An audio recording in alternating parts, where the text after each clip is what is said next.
couple months, and I'll start later.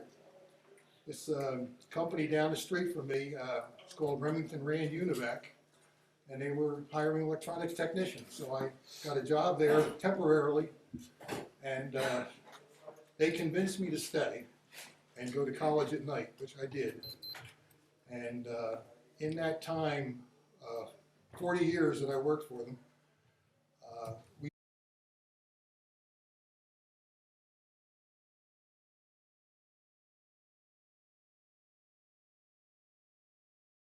which is getting the stuff all the right places, marketing support, which is making sure what the customer ordered was what he got and was going to work like he wanted. And the final couple of years was in a group called Action Control, which was taking care of the chairman's top 5 problems. And I dealt mostly in hardware and the low-end hardware, terminals, PCs, and the communications equipment. The big mainframe computers and such were another gentleman like me who got what was needed to satisfy the customer's needs. Over the years, or after that 40 years, I got involved with the retirees from that group, and in 2001, we were celebrating the 50th anniversary of UNIVAC 1, the first electronic digital commercial computer. In spite of what everybody else tells you, that's really the first one that was internally programmed, so you didn't have to go step by step. It was commercial, which meant you could sell it, and it had multiple uses in the marketplace, not just one industry or anything. We put together a brochure or a packet of information on that, which will be donated to the club here. We've got a lot of memorabilia that we will be leaving here with you. A couple years after that, the original site where the ENIAC and BINAC computers were designed and built became available to a couple, man and wife. They decided to open a marketplace, a kind of eclectic high-scale end marketing, fruits, vegetables, that type of goodies, I guess you could call it, but similar to what's out in Seattle. I think they have a very nice marketplace like that. These people, digging into the history of the building, found out its historical meaning was the birthplace of these computers. They got in touch with us, and they wanted to, the retirees group, and they wanted to work with us to have that dedicated as a historical site, which was great for us. It's getting some recognition for the Eckert-Mauchly company, but it was also going to help them in their business. Unfortunately, it didn't help them enough. They went out of business a couple years later. And we had a museum there of memorabilia and items. A lot of pictures mostly, but some hard stuff. One of the people primarily in getting that set up, the recognition from the state of Pennsylvania as a historic site was Jean Bartik. You may have heard of her. She was one of the first programmers and women programmer in the world. She recently passed away at, I believe it was 92 or so. Jean came from a little college in Missouri during the Second World War. She was a math major. She decided to come to Washington to work on a project computing gunnery logistics for the artillery ballistics items. She and about 5 or 6 other ladies just spent their whole day working up these firing tables, taking into account the range, the elevation, the wind speed, barometric pressure, all the variables that affect cannon fire, artillery. Jean Bartik, B-A-R-T-I-K. She has she was instrumental in helping us set this up, and she and this 6 or 7 other of the female math majors were the first computers. They call these ladies computers because they were computing these firing tables, and that's really where the term computer came from these 6 or 7 ladies who did this for a living. In the closure of the Marketplace East museum that we had there, we sent most of the items we had to her museum in her our alma mater at Northwest Missouri State University. They have a virtual museum dedicated to her and her accomplishments, and there's more information on that in the brochure that I have that you can pick up after the meetings. But after that closed, we were just looking around for things to do, so that's why we sent that out to her alma mater. My lifetime within the UNIVAC and its various iterations, Remington ran, Sperry UNIVAC, Sperry, and then finally Unisys. I really did nothing but hardware and that type of logistic information. I didn't work on many computers. I was more involved in getting the computers to the people who were doing the things with them. So Joe LaViola is the one who really had the lifetime experience working on in the field. So with that, I'll let Joe take over. We do have a bunch of material here that I'm sure in the future visits to the museum we'll probably take advantage of. Joe is the president of our retirees group now. It's awesome. But I should tell you that before I became president, he was president, and he was president for 8 years. So I had some big shoes to fill.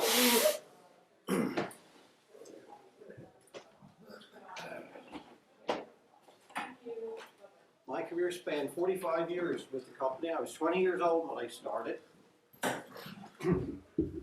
When I was 12 years old, I built my first crystal set. I was interested in electricity, and I wound my own coil and bought a little crystal with a cat whisker on it and put an antenna outside, and I heard some static, and all of a sudden at 7 o'clock in the evening, John Facenda came on with the news, booming in my earphones.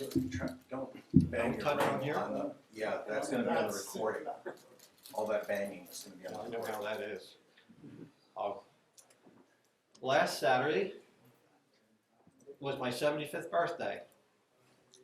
So, you know, that 45 years means I was there quite a while. 45 years in the company today is almost unheard of. I'm sure most of you people can't spend 45 years in a company. So I'm considered a dinosaur, I suppose, although I don't look like one. And one of the reasons is because I was trained on the old systems, and they weren't going to waste their time teaching these young fellas how to work on UNIVAC 1, UNIVAC 2, UNIVAC 3. Has anybody ever seen, and we'll start at the beginning, has anybody ever seen an ENIAC? Portions. Well, Pictures. Oh, pictures. I mean a real one. Well, pieces. You have pieces, yeah. The Smithsonian.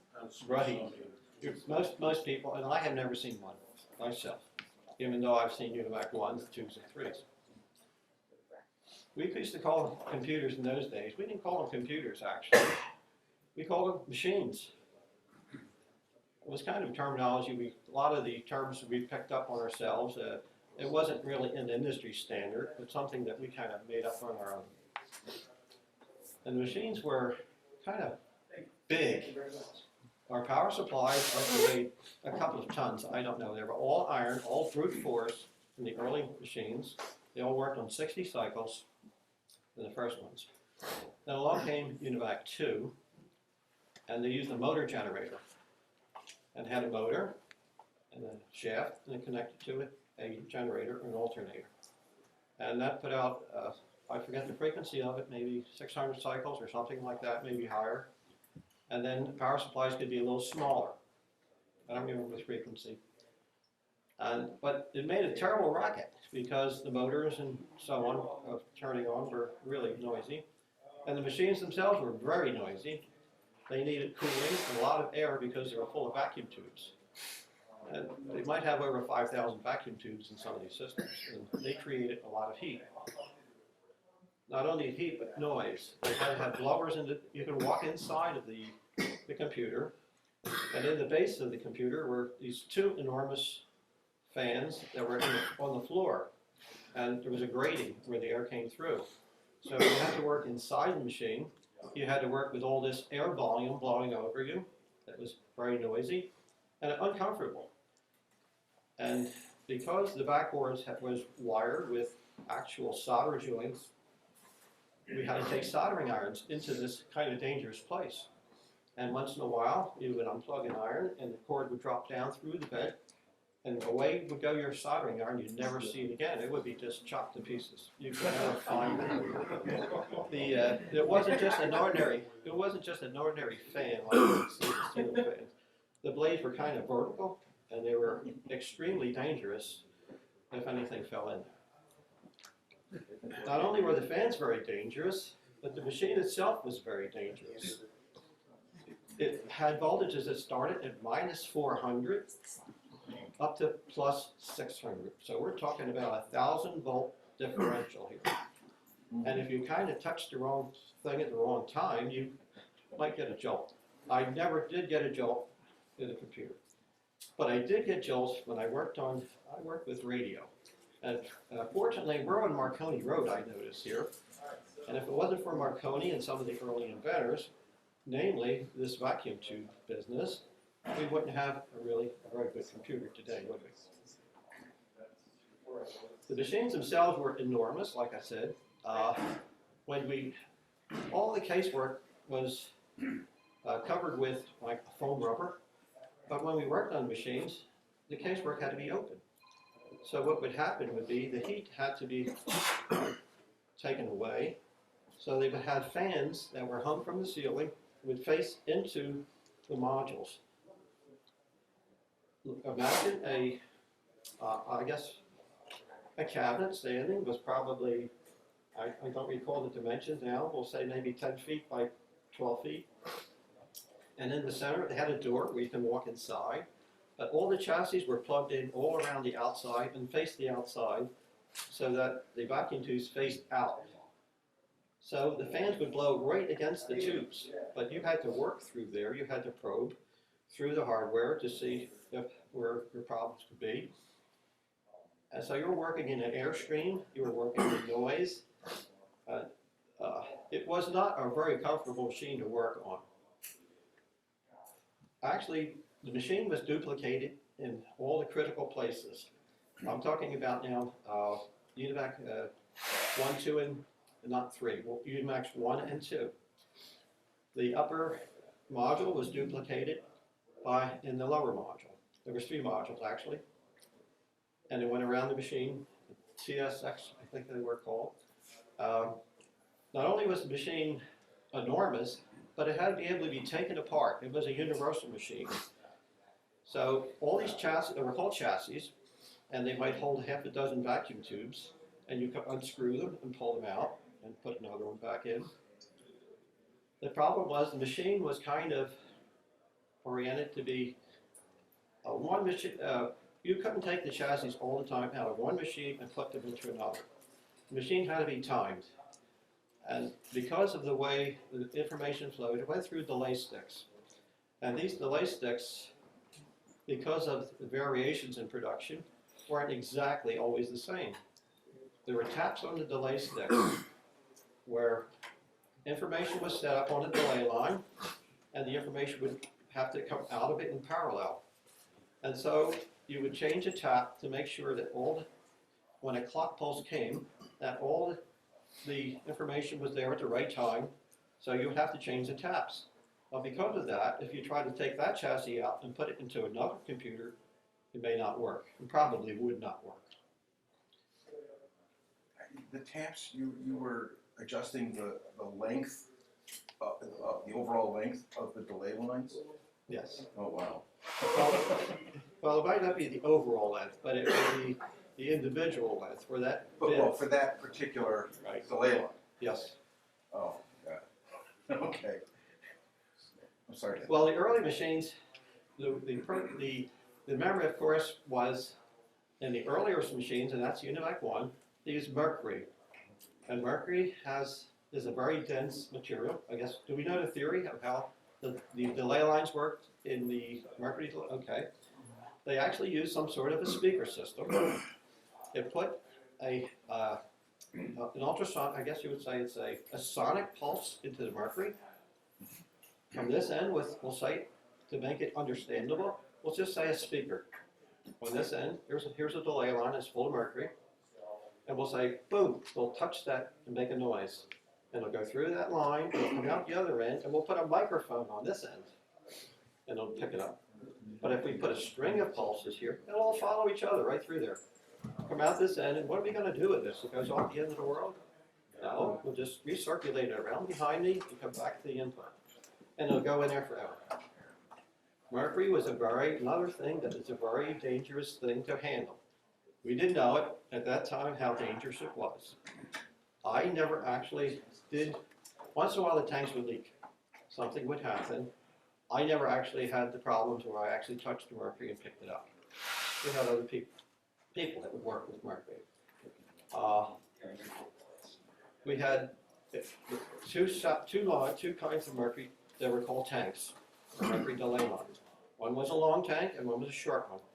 A short tank could hold one word, whereas a long tank could hold 100 words. And they just circulated around. In those days, not only was the machine a monstrosity, I was talking about the power supplies. The power supplies were 60 cycle power supplies. They had an enormous amount of iron in them. When we first connect the machine up, well, let me go back a little bit. The technicians that were started out, when they started on the test floor, they would go through an iteration of learning how the machine all worked. In those days, you had to learn a lot on your own, and you did have some schooling. The first thing that you learned was the power control. The power control was pretty elaborate. To get the machine to turn on, it had all these vacuum tubes that had filaments on them, and you just didn't stick the voltage right across a 25L6 and expect everything to come on. 25L6s were turned on and cycled up, so it took a little bit of a half a voltage and then some more, and then finally it was full voltage. It was a standby and then full. So you learned how power control was. But if you turned the machine on and you got all your power supplies hooked up, and you had no load on the other end because you didn't put your chassis in yet. So you had to adjust the power supplies, and you didn't just turn a little knob like we do now today, or a little pot potentiometer. You had these copper bars about that long, and you had to change these copper bars onto these taps onto the transformers. There was a strip across the power supply, and there was lots of power supplies in here, and you had to change these taps until you got approximately the voltage you wanted. Then you start to put chassis in. There was fuses on the edges of all these modules around the computer. They were called Grasshopper fuses. Has anyone ever heard of a Grasshopper fuse? You know what a Grasshopper is. We had, I don't know, I'd like to say thousands, but I would say hundreds of Grasshopper fuses. And Grasshopper fuses today would be priceless if you have a Grasshopper. They still use them, FIA. They would be priceless. I mean, you just don't go to Radio Shack and buy a Grasshopper fuse. It's just the way it is. They just don't. I didn't realize that they still had Grasshopper. I have not seen one in years. And his RCL was a microwave link. That's interesting to know because, I mean, that's really antique technology. The Grasshopper fuse, if anybody doesn't, well, most people apparently don't know, but you do know what a Grasshopper, how many people know what a Grasshopper fuse is? You Al? Okay, with a Grasshopper Fuse, I'm gonna draw this big. We were supposed to have a board here, and I like to draw and talk with my hands and with a board. By the way, when I said I talk with my hands, that's because I'm Italian descent, LaViola. My father came over from the old country, and he was a tailor. And of course, growing up, he expected me to be a tailor. And he worked in a slave shop, unfortunately. Then unions came in about the time I was born, I guess. Yeah. Anyway, he said, why don't you become a mechanic? He said, our mechanics that repair our sewing machines, we make good wages. Well, I got interested in building this crystal set, and away I went that way. And I'm glad I did. Anyhow, where was I back there? I was talking about a Grasshopper Fuse. I'll make this big. Imagine a piece of bakelite or a fiber board this big. And I'm going to draw a piece of metal coming up like this. It'll be like in an arc. And I'm going to make a little thin wire coming down. And it's going to be attached to another piece of metal here. So we have this kind of shape like that. Now, this wire holds this horizontal piece, it holds it up a little bit above the base. Now, if too much current flows through this wire and it's overloaded, this wire will burn out, just like any other fuse, and the thing will pop up the top, and the bottom will come down. And when it comes down, it'll make another contact down there. And it'll light a light, or it may not do anything, but it'll blow out, and that's the end of that. We put these chassis in, the voltages were kind of upset and crazy. The fuses, you could hear these fuses popping all over the place. Ding, ding, ding, ding, ding, ding, ding, all around. So what do you think you have to do? You have to adjust your power supplies, replace the fuses, try it again. And it's a trial and error period for the longest time. It's very time consuming and very frustrating. You might have a bad chassis that has a short circuit in it. In those days, 0 defects was unknown. When you were working on I'll call it a machine now, forgive me. You didn't know whether the chassis was good. You didn't know whether the wiring was good. You didn't know if the logic was correct. You didn't know anything. We were working on prototypes to start with, and everything was kind of unknown. There was mistakes, even in the drawings you had mistakes in them. There just was no such thing as 0 defects. That's just the way it was. So when you had a problem, you started out from the beginning. And our big tool, we had two fantastic tools, and I still have one today. And that's a Simpson meter, the 260, and a Tektronix 5-inch oscilloscope. You cannot beat a Tektronix oscilloscope. I still have one today. I'm away from the mic. Can you hear me okay without the mic? Well, the recording needs to hear you. Oh, recording. Okay, I'll get back this way then. I have a Tektronix today, and unfortunately, I never use it for fixing any kind of computer at all, because things are a little different today. We have a problem. We either buy a new one, or the only troubles I've had in my PCs are the hard drives have crashed a few times. But other than that, I've never had any other problems. I replaced them, so that's not too much of a problem. I'm going to make sure my time isn't too big. I was talking about installing the chassis in the computer. One way we had to, I start to say that as you start out and you're being indoctrinated to learn a system, they put you into the power control. And that's where you learn to adjust your power supplies to make the machine come up to its normal operating voltages. After you finally get everything settled in, I'm going to show you a picture before I go any further. I'll show you several pictures. All right, this is the oldest one, and then Al was just talking about this woman. I'll hold it this way. This is the Jean Bartik that Al was talking about before. She's on this side. The other side. She's on this side now. Get closer, please. Here, I'll be your stand. All right, turn it around on the back. Here, you get over here where the Yeah, microphone is. okay. And Turn around the other way. that's a picture from the normal picture of it, and then I blew it up. This is 4 pictures put together, kind of pasty together as a poster. Now I don't remember. I think Gene Bartik is on the left now. I think there was a correction to the picture. I think the picture had it wrong, and there's a correction now to it. Does there say on here who? No, it doesn't. Nope. Okay. Now, I was talking about early programmers, and you can see what they kind of look like there. It's like a lot of cables and a lot of things, iterations they had to do to make the computer work. And of course, fortunately, we don't need to do that today. That's quite different. All right. Thank that's God. it. Yeah, thanks.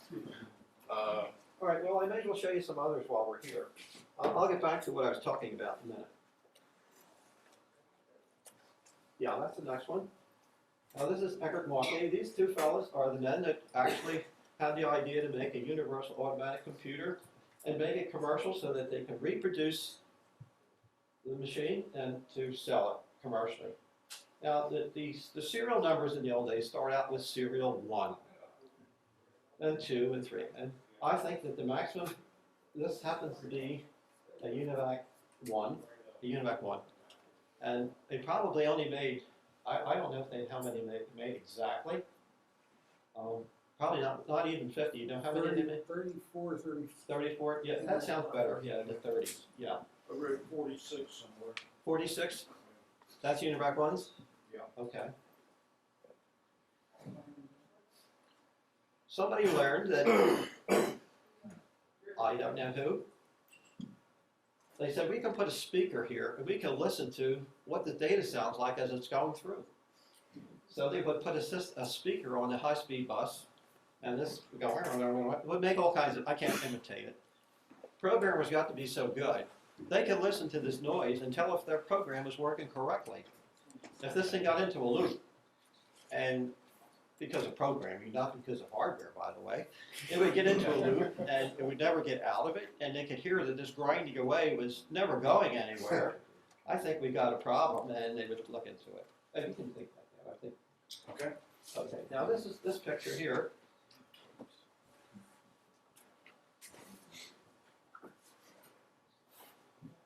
Who's this one? Okay. Anybody know who this fellow is here? Walter Cronkite, that's correct. And these people would not believe that a computer could do what it does, predict an election. What I want to show you here is not Walter Cronkite so much, but this panel. What's on there? Lots of switches and lights and things. The computer could not be made, of course, until all this other stuff. The radio, of course, was an important part to develop the vacuum tube. And this thing is loaded with vacuum tubes. All kinds of switches, all kinds of lights, and they miniaturized the lights. Edison made a big one. He improved on it, but I don't think Edison ever saw the day where he can make a lamp that small. I don't like to call them lights, I like to call them lamps. All right, I think that's good. Thank you very much.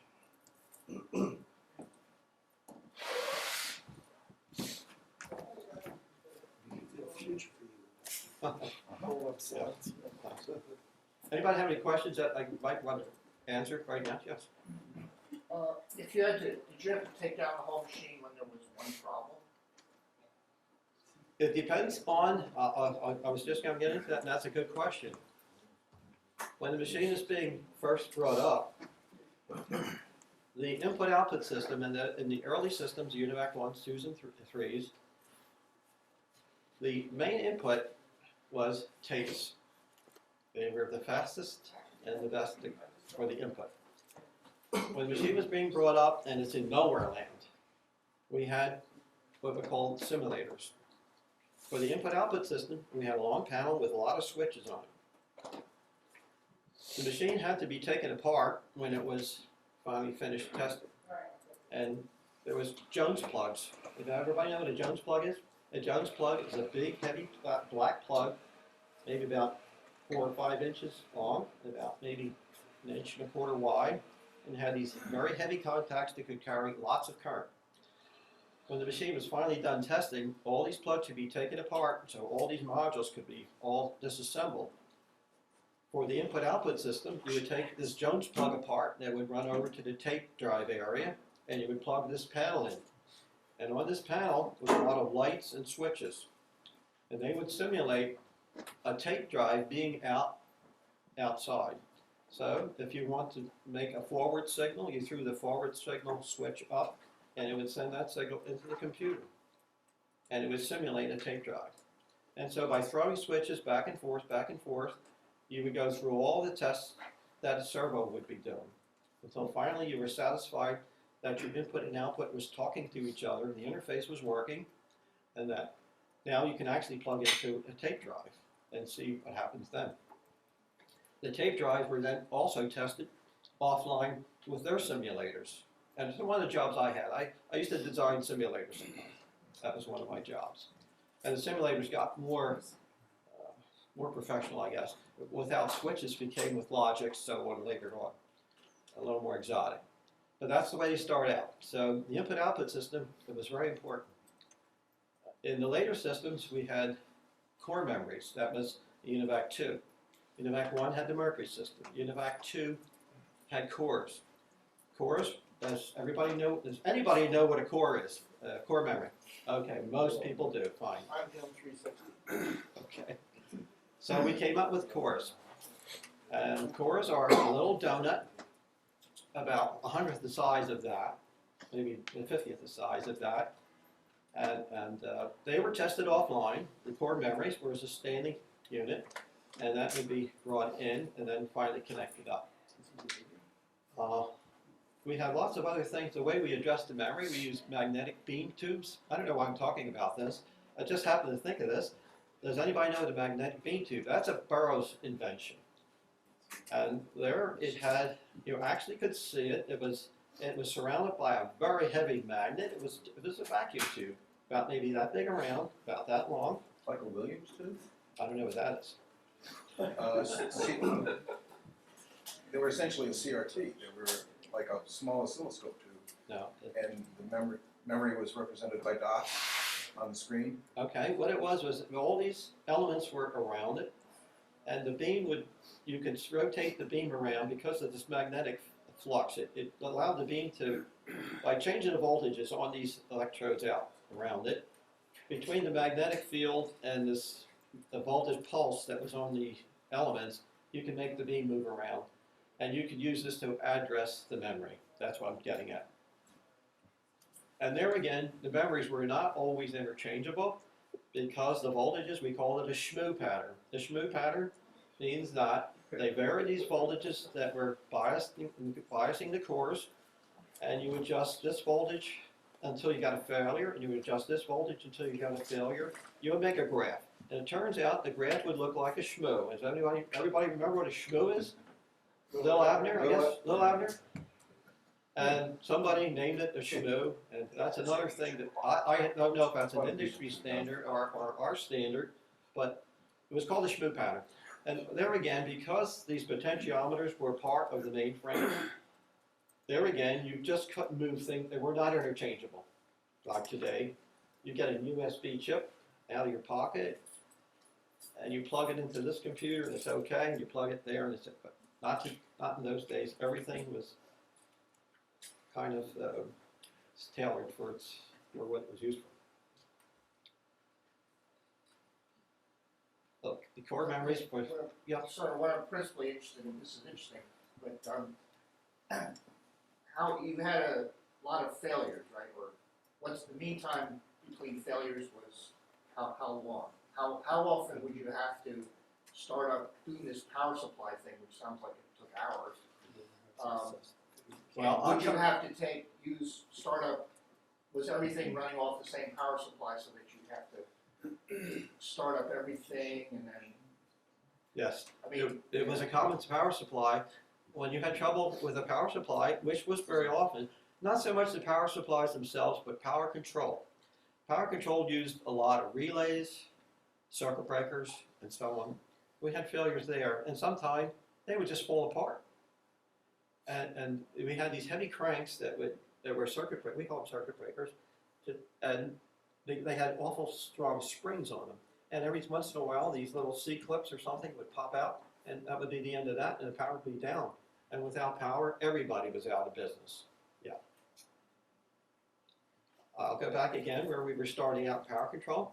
I'm talking about, I worked everything from prototype machines, where it took a year or two maybe to get one machine out, because at the same time we were bringing a machine up to where it could start to run, they would tell us to shut the machine down completely, because we're going to do a change, a field change, or a test change. And that means dozens of chassis were taken out. This fellow would work on this one, this fellow would work on that one, this fellow would work on the backboard, and everybody did their thing until it took maybe a week, and the machine would be down, everybody would be down. And the changes were put in, and then see what happens after that. I was wondering, were the early machines just wired? Did you do like the IBM machines did, put wired panels in for programs, you know, just change circuitry? Were you doing machine code? Were you doing assembler code or high-level code? Yes. To answer your Did those question, come in yes. successively? Yes. That started out with UNIVAC 1. That was the advantage of UNIVAC 1. They found out that they could not only put numbers into this machine, Yeah. but they could put alphanumerics, everything that you could think of. I see. And they could make comparisons and all kinds of math problems. Binary was well developed way before this, just like everything that was in that machine, except proprietary things, which were the delay lines with mercury. It's kind of their invention. But it was known. It was all technology that was all known. Uh-huh. Nothing really. Common knowledge. Yeah. And binary arithmetic was Yeah, well known. that is known before computers were built. They were engineers that knew how to put all this stuff together, all this existing hardware, and put it together to make it do something that would do something. Now, in development and technology in general, one example I can think of is that as soon as they had the 8-bit system, they were probably aware that someday they would have 64-bit systems, and someday they'd have 128-bit systems. Uh-huh. So, and you could transfer it to technology in the systems you were working with, because you were probably aware what future developments might be possible. So, what makes it necessary from an engineering point of view to go through the intermediate stages, like from 8 to 16, if you already know you could build 128? Is Well, there something in terms of the technology you have to go stepwise? absolutely. Now, why There's- is that? And evolution has to take place. Growing up in the systems, I saw it. We were building UNIVAC 2s, and Dick Tracy had a wristwatch radio, and then finally he had it. You know what he did? He had the audacity to put a TV set in there. Well, It's ridiculous. Who's going to put a TV set in a wristwatch? Well, we were building UNIVAC 2s. The transistor had just been the transistor had been invented long before this. But it was, in UNIVAC 2, they did have transistors in it, lots of them. But it was mainly vacuum tubes. UNIVAC 3, Livermore Laboratories came out, the government, and they decided they wanted a supercomputer. So they got a bunch of guys, I wasn't one of them, and they brought them up to a special room, and they put a door on it, and nobody could get into that room to see what was going on. And they developed what became a UNIVAC 3. But they called their machine, their special machine was called a LARC, L-A-R-C, L for Livermore. The technology from that LARC was put into the UNIVAC 3. What they did was they cost reduced it, and yes, 5 minutes? Before questions, or 5 minutes, I'm done. 10 minutes to the next lecture. Okay. Okay, I'll just go quickly over this. The technology from the LARC was put into a UNIVAC 3, and they cost reduced it. And I'll just show you quickly my last 2 pictures, and then I'll be done. So it's a question of solving problems, not your manufacturer. So these pictures are, we're donating all these pictures that we have. Is this right side up? Anybody know what this thing is? Card reader? Well, it's a punch, but it's a card reader also. What it does is it punches cards, and then there's a reader station to make sure that the reader that the punch has punched the correct data. It reads it and checks it and so on. That is one of the noisiest buggers there is. In UNIVAC terms, that would be an interface to a slower computer. Okay. It punched rectangular holes, it was 80 columns, but we decided, meaning UNIVAC, decided that this is, everybody calls this an IBM card. We'll call it our own card, a punch card, and we'll make the holes round. It never went over because we still, all our cards were rectangular. If you go to our documentation area, they would pull out a fish. It would be a punch card with a film on it, and it would be the diagram of what you want. But it would be a rectangular punch. Anyway, this is a high-speed printer. And this is another noisy bugger.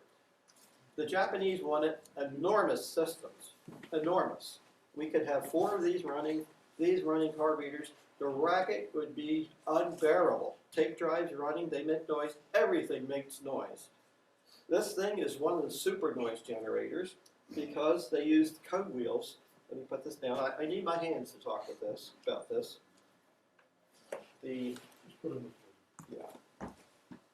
Across the front, across the inside is a code wheel. And there's 132 columns across. And each one of these code wheels has all the numbers and letters that you want to print. And they're all put together on one core and put in here. And if you hit the same letter at the same time, you hear a racket. You can almost cut the paper in half if you cut dashes. Anyway, this thing would run at tremendous speed. The paper would be flying through here. 600 lines a minute. 600 lines a minute, which is pretty, I guess 600 lines is pretty fast. And the paper would be in the back. It would be fed up through here, come out of the top, and go back out around the back. The Japanese wanted big systems. They would have 32 servos, maybe 4 of these, and 4 of these, all running in card readers. It would be a racket with fans running, everything. But that's what they wanted. And paper tapes, there was also other paper tapes. Now, to relieve the system of some of all this peripheral stuff, the main input and output was, of course, the tapes. A lot of this equipment could be run offline. They could generate a tape offline with a typer, or they could generate cards. Talk to the microphone. I'm just about done anyway. If there's any more, I have a lot more. I could talk for another hour, but yes. What, for this Japanese installation that you talked about, what did something like that cost at the time? I think the basic system probably was over $1 million, and with all the purposes. This was early 50s? Late 50s, yeah. Late 50s. Probably 5 to 7 million for some of the big cats. Al was in that more than I was. 5 to 7 million he's talking about for a big system. For that days, it was a lot of money. Is there anybody here that's 12 years old like I was when I built my first crystal set? Anybody young? Not you. I got a soldering iron for my 12th birthday. Do you? Okay. I have a little present for someone in the healthy garden. That's how they got this. What did I do when I was 12 years old? I built a crystal set, and I never forgot it. I'll never forget John Facenda telling me the news at 7 o'clock. Young lady, how old are you? 94. Oh, good. I thought you were 12. I'm sorry about that. Well, that young man, the young fellow back there wins. I have purchased this, ladies and gentlemen, is a crystal set, believe it or not, and a knob, and so on. And to prove that I built it, I just built it a few weeks ago. And it does work. I don't know if you can see it, it's pretty far away. Can you see that? I did build it, it does work. So you can, did you say, Mike, did you say you have a son? He's 26 though, so. Does anybody have a 12-year-old in here I that have a they know? 13-year-old son. You have a 12? 13. That's close enough. I think you win. So You use a diode or I'll tell you, it's not as easy as it looks. You do need to have an antenna, a good antenna. You do need to. Good ground. Why don't we say yes? From the house to the. Did you use a diode or? Pardon me? Did you use a diode or? That has a diode. I use the crystal, the lilac crystal, the lilac catalyst. And I was touching it and I heard static. I heard this static and then I heard the news come on and I was ecstatic. Anybody have any more questions they want to ask me? We have lots of questions, but I have to take it offline. Evan, what's that? Oh, you're. I'll say, or am I finished? Yeah, okay. Let's have a lot of round of applause.